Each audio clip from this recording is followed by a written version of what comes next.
The use of deception while interrogating. My three factors will be the court cases, previous court cases, arguments against that people have had, and the law of the land. To start off, the first court case was Frazier vs. Cup.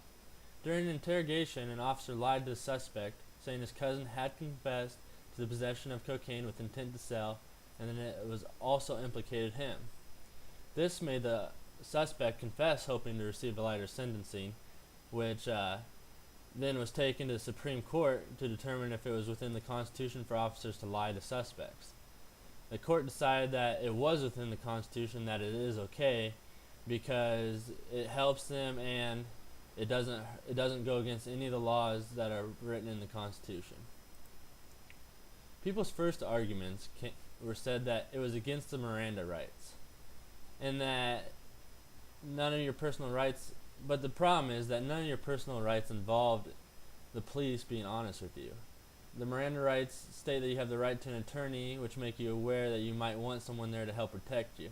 So if anything, the Miranda rights are more warning you that it may not be fair against you versus the police, and that you want somebody there, and people need to learn to take advantage of that.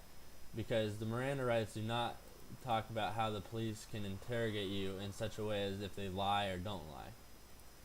Their next argument was that it was against the Fifth Amendment, mostly the due process part. People argued that it was for the confession to follow due process, it has to be voluntary, and that if it's used through deception, that it's actually considered a coerced one instead of a voluntary confession. The problem is that confession is not part of the due process. Due process deals with the right to speedy trial, right to jury, making the trial fair and equal, not depriving suspect of life, liberties, or equality. The due process deals with the trial and comes after the suspect is arrested and charged, and confession usually comes before being charged, so that they have more on the people, because usually if they're going for confession, it means they don't know if they have enough to uphold in court, and they want to get that next step so that they can really get them. I think people need to learn to have more trust in the system. It is believed that once a cop lies to the suspect, that they will confess even if they are innocent, and that's why people need to let the system play itself out. Don't be afraid to hire an attorney to get you away free, because so many people are worried that if they hire an attorney, it's going to make it seem more like they are guilty and they did do it. But they need to learn that they just need to do it, and that if they are innocent, it's going to make it even easier for the attorney to get them off for free. We also need to be more supportive of the system and the officers that are doing their job.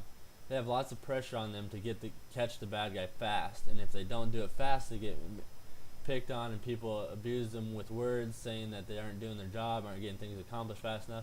But then when they do get things done quickly, and sometimes with questionable techniques, then people are still mad at them, saying that they shouldn't do it this way or shouldn't do it that way.